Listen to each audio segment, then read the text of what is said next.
Hello, everybody. Welcome back to this week's show. I'm Phil, the Issues Guy from IssuesProgram.com. You can see that right below me. And welcome back to another episode of a post-episode recap. This time we're taking a look at not Breaking Bad. I wish it was Breaking Bad. I loved Breaking Bad. This Walking Dead's good, but it's no Breaking Bad. It's a different kind of thing. And I think there was a little slight in the middle of the episode at one point when one of the people said, I have it in my notes, but one of our heroes, if you want to call them heroes, said something along the lines, why does everything have to be so complicated? I'm suppositioning, just kind of combining what they basically said, but it was something like why does everything have to be deep? Why can't things just be obvious sometimes? And I think that's the case with The Walking Dead that separates it from some other types of shows. Everything's kind of surface. I mean, there's stuff that goes on in the background a little bit, but for the most part, it is what it shows you. These are the droids we were personally actually looking for. I do have a guest in studio today. You might hear her voice from occasion. Yelling from the background. She's shaking her head no. But we're live. We have people watching. So if you have something to say, you must have to say it. You will forcibly have to talk if addressed. Or you have to take off your dress. Whichever happens first, everybody. Well, this is the Issues Program. If you haven't already, go to issuesprogram.com. Check out all the podcasts and stuff. Check out this YouTube page for post-episode recaps. Sometimes I post the episode recaps on the website. I put links for that as well, but most of the post-episode recaps are here. So check out, subscribe, do all that fun stuff you do. Like, dislike, comment, whatever. Yeah, I'm encouraging you to dislike because that says it engaged you. If you just sit there and do nothing, you can do that too, because that's what I'd do if I got you alone. I'd sit there and do nothing. So the episode starts. Let's start this damn episode. The start of the episode happens from Beth's perspective. And if you don't remember who Beth is the other daughter of Herschel, the non-Maggie one. The one that was kind of taking a little bit too much care of Rick's kid. Was getting all up in Rick's kid shit. Started breastfeeding Judith. And there was no milk coming out. So it was really awkward. But this is the zombie apocalypse. You have to get joy in any way you can, even in Mudville, folks. So it started off from Beth's perspective, and she was talking about the prison, and she was writing. I don't know who the hell she was writing the letter to. I'm guessing she was writing to her diary. But going by the Walking Dead video game, spoiler alert, I think she might have been writing to her dead brother or something like that. Who knows who exactly she was writing to, but she was writing a letter, and it was her voiceover about how they had just got into the prison. They thought they could build a life there and really plant crops. Things were going to be good for them. The tough times are over here in the zombie apocalypse. And at the same time that she's doing this interesting voiceover about how the hills are alive with the sound of the prison, you get a parallel with her and Daryl. That's right, girls. Daryl's back. With her and Daryl walking through the woods and escaping the walker. Similar to the scene when you saw last week of Michonne in the woods, except they're not as smart as Michonne. You know, Michonne goes in there with a little ninja sword, cuts out some throats, cuts off their hands, and turns people into little slave minions. Or pets, pets. Minions. Why doesn't she teach everybody how to do that? And then she just walk in the midst of the zombie hordes. I mean, shouldn't that be one of the things she taught everybody else how to do? Shouldn't that have been the first thing that Michonne taught everybody? Hey, everybody, if you ever get in a pinch, this is what you got to do. You got to chop out their mouth. But I guess that's why everyone doesn't have samurai swords. But everyone should get samurai swords. They should break into a samurai sword shop. Samurai sword shop. That's interesting. I can do it. I can say samurai sword shop. Now we have a text from someone who just had one of the best showers ever and shaves, and they feel ready to get dirty with a little bit of the Walking Dead recap. That's right. Get dirty with me, please. I'm the kind of guy that likes to get dirty at the end of a Sunday night with The Walking Dead, and I thank you guys for joining me at the same time, or if you're watching this on replay. Call your friends. Tell them about it, too. And if you have anything to say or any questions about The Walking Dead, you can call and leave a message at 781-990-8509. That's 781-990-8509. You can call that number 24 hours a day, 7 days a motherfucking wink. Wink. A wink? Oh, God. Sunday nights are tough. So during that, as I said, we get a little voiceover from Beth about a time when there was hope. And at the and I think that illustrates a problem because I want to say it was Beth who had a boyfriend at the early part of this season, some guy she was caring about. Maybe it was last season, and he and the boyfriend ends up dying, and she says something along the lines that she doesn't want to be emotional because she doesn't want to lose things. She can't deal with losing everything again. So I guess this is another example of Beth going off the deep end a little bit. And she's also the one, if I remember correctly, that kind of went into catatonic state after everything went down. So she's always shown a little bit of being batshit crazy. Just a little bit. She's a little batshit crazy. She's a little bit panicky. I'm not saying I'd be a really easygoing individual in the zombie apocalypse. I'd probably be closer to Beth, but rather than someone like Daryl.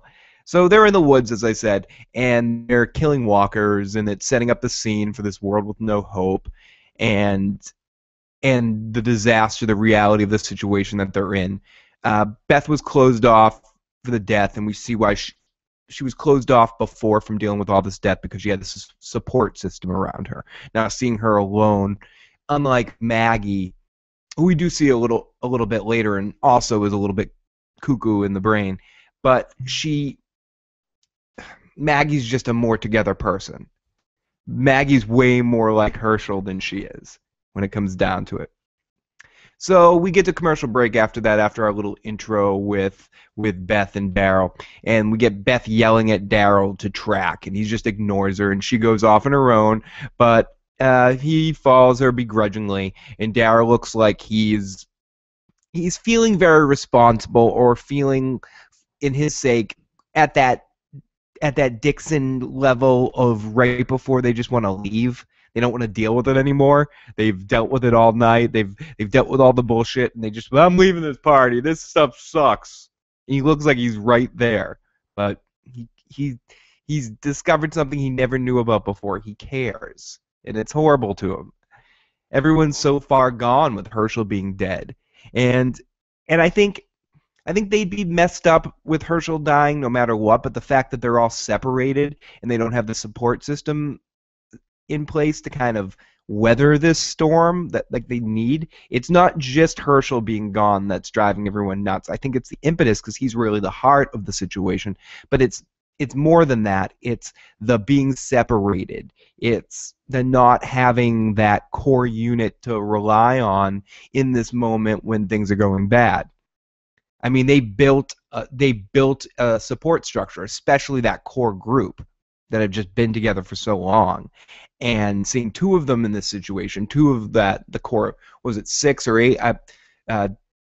We got Carol, the two daughters, Maggie and Beth, Herschel, Rick, T-Dog was in that original group, Glenn. So it was like 7 or 8 of them. I might be missing one person that stayed together for that big winter, Andrea, and stayed together for that big winter and really band together. So being cut off and Herschel being the emotional leader, kind of taking over post leaving the farm from where Dale was at the beginning half of the series as that emotional center. And now with Herschel being gone, it's everyone's going batshit crazy. But really, I think they'd be able to weather it a little bit more if, for instance, they were together. They weren't dealing with this all as a fragmented group. You know, you think? Yeah, fragmented group. So Beth was yelling at Daryl, and they go out there, and they're walking through, kind of following the tracks, looking to see if they can find any sight of anybody from their prison group. And as I said, Daryl looks very responsible, like he feels responsible, or he feels just like he just wants to leave. And Daryl's watching her close as he's protective of her. I think ultimately he is taking a parental role over her in this moment. And then they find some dead body parts or some walkers that have been killed, and we look to see if it's a main character, if it's someone we know. And then right at this point, we get one of my pet peeves with The Walking Dead. We have Beth getting basically attacked and tackled by a walker. And Beth isn't wearing some Kevlar suit or even a shirt. She's getting wrestled down in a tank top by a walker, to the point where Daryl has to come over and get the walker off her, and then they combine in killing it. But it bothers me because it seems like if it's a bit character, not one of our main characters, that person would be dead or at least get a big, huge scratch from a walker. But our main characters seem to have special skin that bounces off them, unless it's the second last episode of a season or something, or the last episode of the season that can just protect them. It's the same thing happened to Carl last week. He basically had like 10 walkers on top of him, and somehow he ends up surviving out of the situation. Give me a break. Leave the girl alone. Leave the girl alone. Stop looking at her and giving her the attention she deserves. She doesn't need that kind of attention right now. Kill them all, I tell you. Kill them all. So they're crossing the tracks, and I'm going to skip ahead a little bit to something that happens later. At the end, when in this next section, this episode is ended up broken up into several parts. It's broken up into sections with a bunch of different characters. We do eventually see Tyrese later, and Tyrese fights some walkers at the train tracks. Daryl and Beth were at the train tracks too, where they found the bodies. Was that the same train tracks? Was it the same scene? Were they just finding it at a later time, and the time was all messed up? At least that's how I feel. We have a listener. Yep, you do. Mm-hmm. We also do. Yep, absolutely. We say that people. We have someone that agrees with that. That in fact, yes, they are in the same place. Thank you, 10 listeners right now. Thanks for viewing us. Very, very special. You're watching The Real Talking Dead. Screw that guy, Chris Hardwick. I'm the Talking Dead person. I even messed up and called this the Breaking Bad show at the beginning, so I probably lost a couple of people at the beginning. But thank you very much for tuning in. I'm here with my co-host, the best color man in the business, Hank Schrader over here, sitting on the toilet reading Walt Whitman, getting ready to plop some dookie.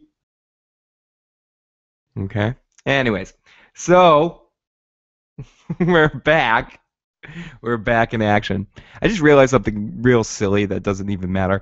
That if I'm running an external webcam right now, hooked up to the top of my computer instead of using my computer's webcam, and I always thought it was certain programs that cause my computer to run hot and the fan to go crazy, but I think it's when the webcam runs at the same time, so using an external one is a lot better. So folks, if you're trying to stream, use external software. Anyways, so it was like the same scene that we ended up seeing later, and right at that point, Daryl and Beth go crazy ass and they kill all the zombies that are there, and whoever they were looking for, something they found some half-eaten people, which we ended up seeing later weren't anybody who they knew, but it still kind of freaked them out, and they thought it might have been, they found a shoe or something of one of the kids. And Beth loses it and cries and finally starts grieving for her father and all the other things. And Daryl goes to walk away, and he's right at the point where he's going to leave her.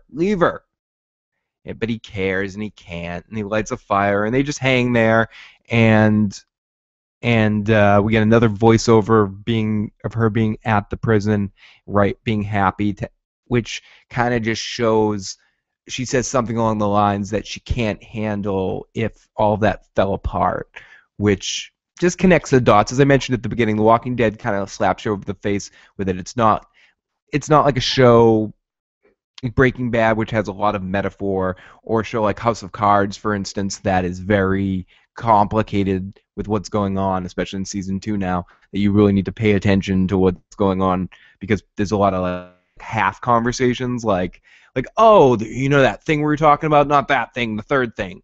It's the mafia kind of conversation where you need to know see what they're talking about to understand in the context of the scenes what they're talking about.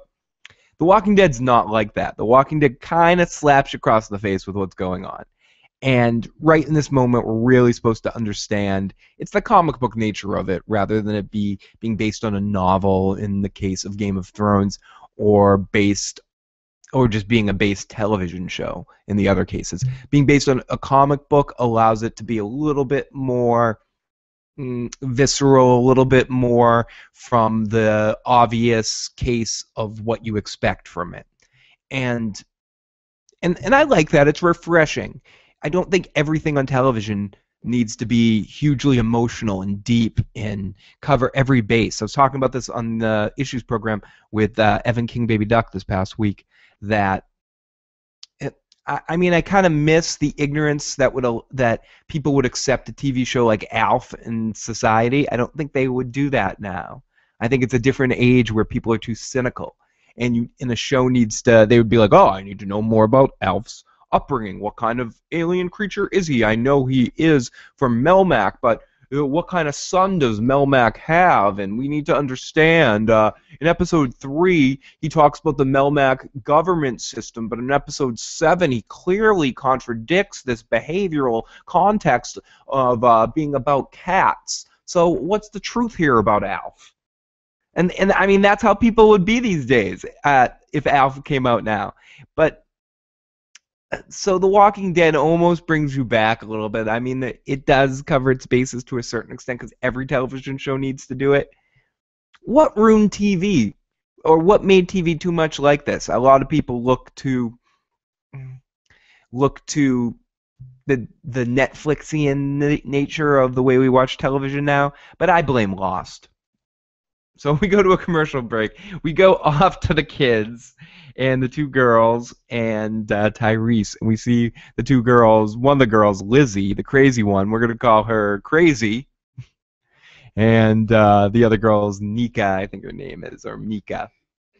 And Lizzie is the crazy one that's like a mini Carol, and she's even worse than mini Carol. She's like a Carol meets the governor. So she's sick. She's like, the first scene we see her, she's like squishing and killing a baby rabbit. She's killing bugs. So whatever. So we hear the baby crying in the dark, and we're reminded that the girls are with Tyrese, and one little girl is.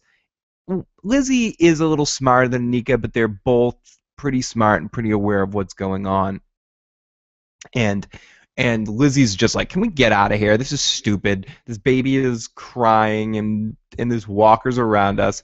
But as Stephanie put it, it probably wasn't walkers. It was probably Daryl walking around because it didn't seem like it was walkers in the night at that point. Yeah, and it could have also been Carol. It absolutely could have. And God damn it, babies are like zombie alarms. What happens a little bit later when Lizzie almost suffocates the baby to keep the baby quiet? You can't really blame Lizzie there. I mean, I don't condone killing babies unless it's a part of a funny joke.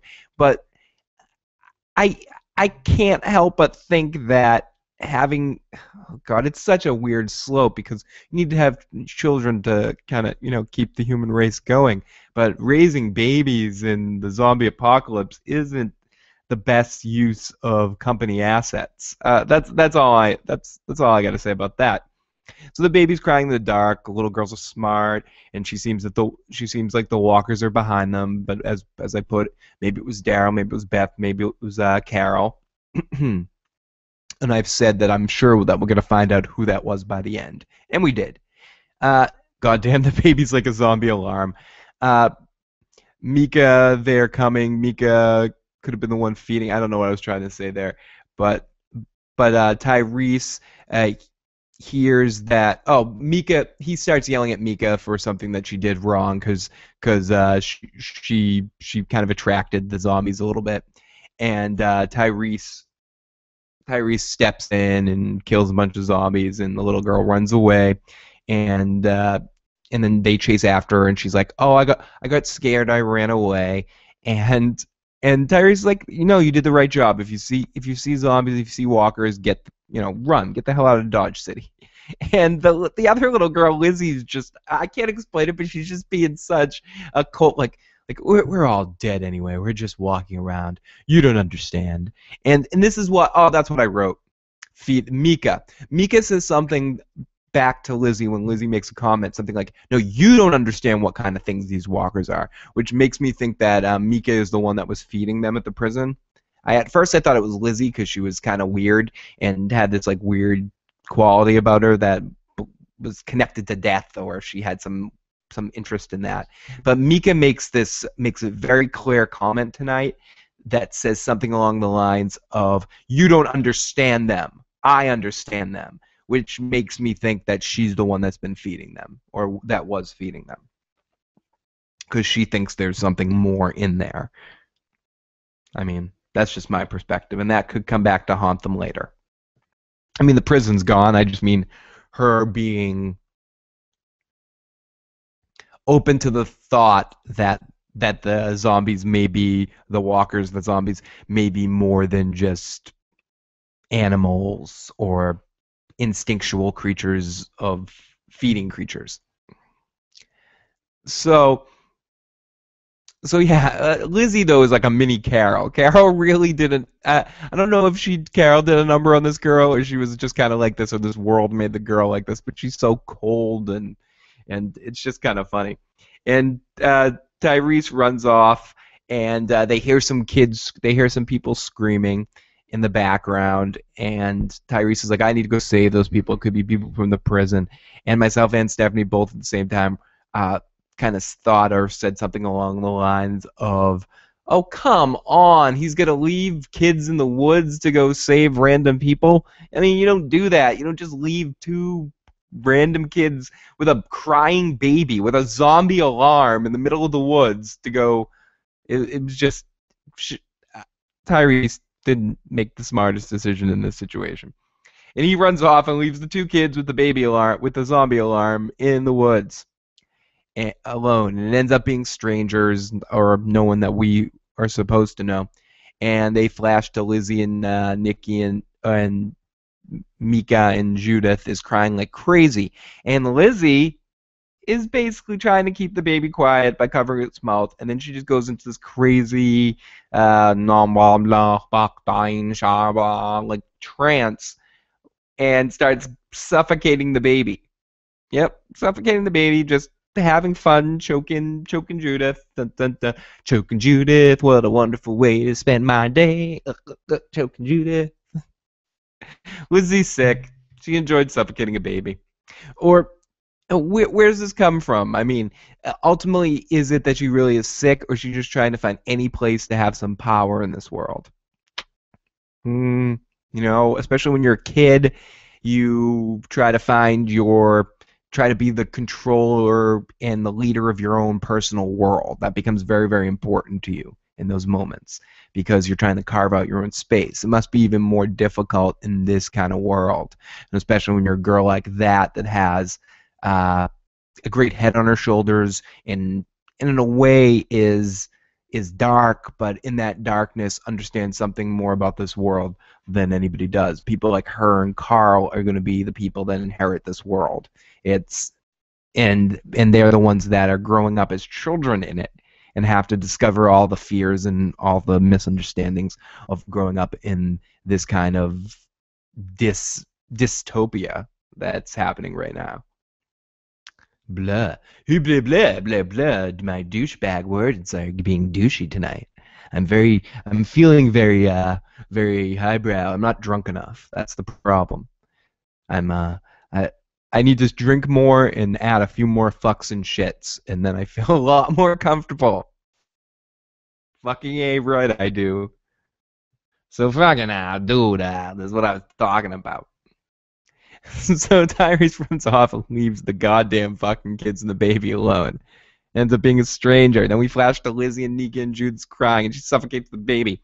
Next thing we know, we see Tyrese beating the crap out of all of the people all of the zombies, but he's not in time. The zombies attacked and pretty much did not kill completely, did not eat, but damaged and wounded severely enough the last remaining survivor that was there for that Tyrese went over to try to attempt to save. And just as we go back to the kids, we see the kids about to be overtaken by an army or a big amount of walkers that are sneaking up on them because of the baby crying. It cuts away, and then we cut again over to where Tyrese is, and we see that Tyrese is about to get attacked by a zombie, and someone saves his ass, and it is, ladies and gentlemen, Carol. Carol shows up with the kids and the baby, and Carol's there to save the day, expecting it to be a really awkward meeting with Tyrese, but it isn't an awkward meeting because Tyrese has not found out about what happened to his girlfriend yet. Or excuse me, no, obviously he knows what happens to his girlfriend, but he didn't find out about Carol's responsibility for the situation. Rick hasn't had a chance to tell him. The other people that know, I believe Daryl knows, and I think Herschel knew. I don't think anybody else knew. Which is interesting because I was wondering if they were going to meet up with Daryl at some point in the episode, and then what would happen in that situation. So the guy the last survivor of the group that Tyrese was saving can still talk, and he said, "Follow the tracks." And Carol's like, "Why weren't you hiding in the woods?" He's like, "I'm in the tracks because supposedly there's somewhere safe you can go to through the tracks. Go follow the tracks to the end to the safe. Follow the yellow brick road to the land of Oz, where some new governor is going to be there to fuck with you all." So Mika's real happy she didn't run, and she's Tyrese, I didn't run. And it does not know if Tyrese knows what she did. Will she tell him? And the girls got their mom back, and the walkers got everything. The girls are happy, and they get to the end of the tracks, and it says Sanctuary. Termios? Huh? I don't know. I never read comic books. I don't know what's going on here. So we go to commercial break after that. And this commercial break is brought to you by the Issues Program. Thank you for watching the Issues Program. Please check out issuesprogram.com for all your podcasting needs. So over to Maggie and the drunk guy, who I forget his name, so I'm going to just call him Drunk Guy, and Tyrese's sister, Sasha. And so this episode ends up being where everybody is. As last episode was more centric on just Rick and Carl with touches of Michonne, this seems to be everybody else is sandwiched into this episode.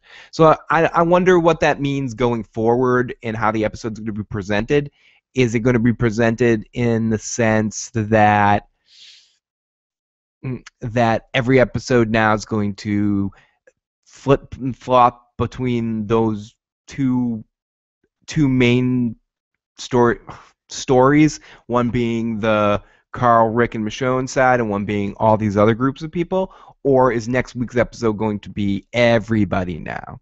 And the episode split up into a bunch of different storylines.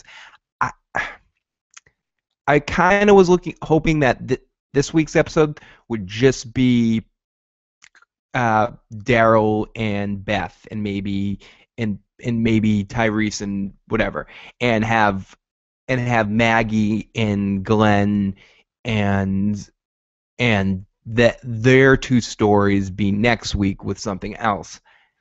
I know that seems like stretching it, but I don't want to get to a point where we're having an episode where we have 5 different storylines going on. This isn't 24. I don't want tick tick tick tick tick tick tick tick. Where is everybody at this hour right now? I think they could get too carried away with it. So, as I said, over to Maggie, Drunk Guy, and Sasha. We're seeing where everyone is. Maggie seems to be the leader of this group because she's the most capable, but she wants to find the bus and find Glenn. And she thinks Beth's dead. She doesn't say it directly, but she kind of makes reference to being like, I couldn't find Beth. I've got to find Glenn, having lost her dad. But she doesn't care, and she is a badass, and she's just walking out. She's like, I'm going alone with a knife. I'll do it. I don't care. So Drunky, who's trying to make up for being a drunkie, says that he'll follow, and Sasha follows along because they're flirting and they're having a Breaking Bad showmance going on. A Breaking Bad, a Walking Dead showmance going on, and this is where we get the line that I was talking about at the beginning of the show in reference to this being an anti Breaking Bad or anti all these other shows. She makes a comment that why does everything have to mean everything? There's no outcome here. Why does every story need to lead somewhere? Shit happens. Not everything has to mean something. And I think that could be a tagline for The Walking Dead. Shit happens. Not everything has to mean something. This is a show that doesn't have an overall meaning. This isn't a weird parallel for environmental issues in societal America and how this is affecting the world's future as a economical location for safety of humankind. It's not. That's the show. Isn't that? It's a show about zombies and zombies eating people and characters getting eaten, killing things, living, talking, hanging out, just sitting on a farm, shooting each other, having sex with each other's wives. I mean, it's that kind of show. It's not anything else. There isn't anything more. There isn't anything deeper going on here. I was going to say more deep. There isn't anything more deep here. More deep. No, baby. What do you like to say? Deeper, not more deep. So so Maggie it falls down the road, is going down the yellow brick road too, and they find the bus. It's pulled over with the windows bashed. It looks like there's walkers inside now. Maggie's insanely angry, but unlike some other characters we've seen in this show that get angry, Maggie is very logical.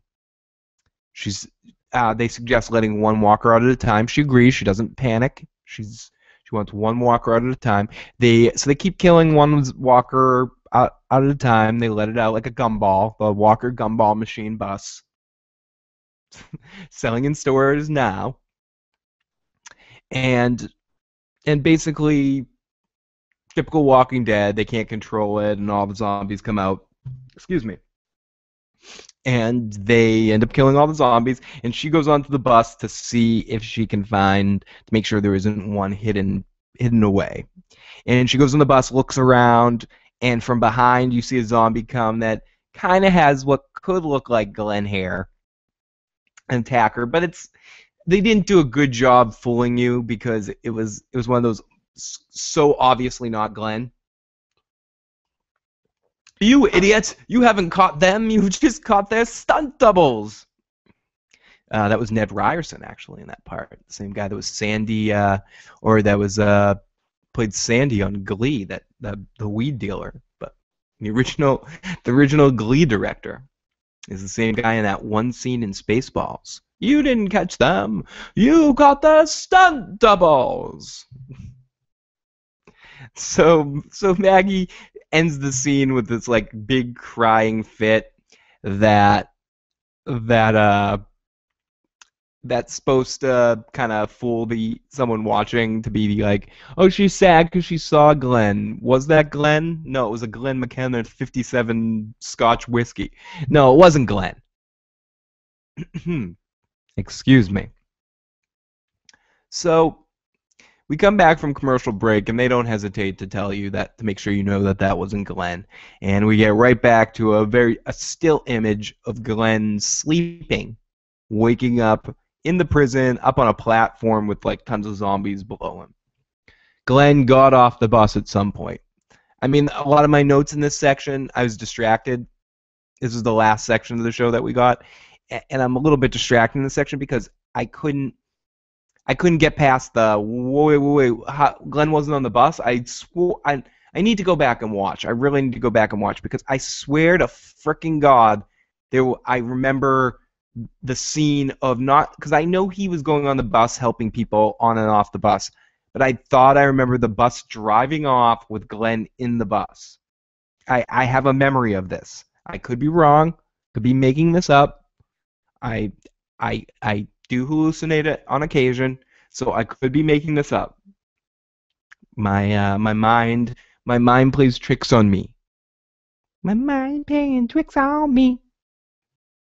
So it's possible. Yeah, and everybody, my Americans, it is possible that I made a big mistake. So what I thought was going to be emo Glenn hour turns into Glenn's badass part. Glenn does a lot of cool badass stuff here. He gets on the Kevlar suit that we see uh, T-Dog with. T-Dog, was that his name? T-Dog from the first season. Uh, yeah, T-Dog. I'm confusing him with the character from Prison Break that Teabag, Teabag, and T-Dog. And so the kind of suit, the Kevlar suit that T-Dog was wearing in the beginning of last season, where and Glenn gets him one of those, just starts kicking some ass, and while he's kicking ass trying to get out of there, he spots out of the corner of his eye what I initially thought was a dude, and I'm like, oh, who's that guy? Ooh, there's a guy there? And I'm like, who is he? So Glenn goes over to the guy, and I'm going through this a lot because it's kind of not a lot happens here other than we find out Glenn's alive and still at the prison, and we get the last shot of the prison, and it's just Glenn getting the hell out of there. And for some reason, there's one person left behind too, and it isn't a guy. It's the governor's girlfriend's the governor's newest girlfriend's sister, the one that got into a relationship with the army girl and kind of got way trapped by the governor's whole thing. So she's sitting there feeling responsible for everything that happened and not realizing who Glenn is. Glenn sees her, goes, I need your help, get me the hell out of here. And he gives her a gun, and they go off. He creates a little Molotov cocktail and blows his way out of there and distracts some zombies. And they basically find their way out of the prison. And I need to go find my wife. I got off the bus. She didn't see me. And he almost seems like the old Glenn, like first season Glenn, being very positive. It's weird. He has like this very positive energy in this scene. And he plays it like old Glenn, like, oh, it's okay, blah, blah, blah. She tells him about what happened with Herschel, about how they didn't mean for the old guy to die, and he's like, Herschel? You mean Herschel? And yeah, he finds out Herschel dies. He takes it really well. Like, Herschel would be so proud of how Glenn took his own death. He's so happy about it. Not happy about it. He's just so, it's okay, you know? Herschel says to always think positive, so we need to think positive. He seems almost upbeat, and then he kills a bunch of walkers. He's still not 100, and he kind of passes out. He's still not 100% from being sick. We forget how easily connected we are still to the whole sick storyline. Excuse me. And then they're walking down the street, and what's her name? I forget her name. The governor's girl thing goes. What's her name? Tara. Yells kind of behind where Glenn is. You guys have fun at watching, asshole. And we see that it's that guy that always plays a dumb football player in every movie. He kind of has the Guile hair from Street Fighter, and he's playing some character named Abe Ford, the dumb football army guy, the new governor for this season, the new enemy. Who knows? And that was the end of our episode. As I said, I'm thinking about what's going to be happening next week, what kind of episode. I have a feeling next week will be our numbers are going to combine. We're going to have some combos. I think certain people are going to meet up with certain people, and we're going to have our storylines probably break into like 3 different storylines instead of 4 or 5 right now, and it's going to go from there, and with all culminating to, you got to figure certain things are set up. Tyrese and Carol are going to have some issues at some point. That everything that happened between them is going to come up. I have a feeling the process of Rick and Michonne becoming a couple is going to start happening in this period, and her bringing him back from the dead. I don't think Rick and Carl and Michonne are gonna meet up with the other group parts of the group anytime soon. I think if there are to be some combinations, it's gonna be on the other end. It's gonna be in the group. I could see Maggie and Glenn joining up sooner rather than later, and especially a reunion of Carol and Daryl. I just have a feeling that's coming really soon, and that those groups are going to meet. Hence how Tyrese is going to find out about Carol, and then you're going to see where Daryl lies in there, and maybe have some problems between Daryl and Tyrese that could be very interesting. If Daryl really does care for Carol. I just want to say Daryl and Carol a few more times because it's a very interesting, fun rhyme. So I think that's it, everybody. I'd like to thank you for tuning in to this Walking Dead recap episode. Let me click some music on. Kick some music on. I'm Phil the Issues Guy from issuesprogram.com. You can check out my weekly podcasts about just general silly goofiness, usually on Friday afternoons. Please check out my streaming Twitch page with the rest of my friends, the Couchmasters. We also do a podcast, which can be watched on that page too. A website that I don't have the address for right now, so I can't give it to you, but I will try to have it next week. It's a new website, so I don't quite have it familiar yet. You can check out my website, issuesprogram.com. Subscribe here on YouTube where you're watching this for all future post-episode recaps. I'm going to do a complete recap of House of Cards. Did I say that right for the first time ever? Yeah, House of Cards. When it's over, we're kind of 3 episodes away from finishing this season. And interesting stuff. Very interesting. But if you have any comments or questions, you can email me at igotissuesman@gmail.com. Or you can call, text, 24 hours a day, 7 days a week, to 781-990-8509. Again, everybody, I'm Phil the Issues Guy. Thank you so much. I'll be back next week with another post-episode recap for The Walking Dead. Have a good week.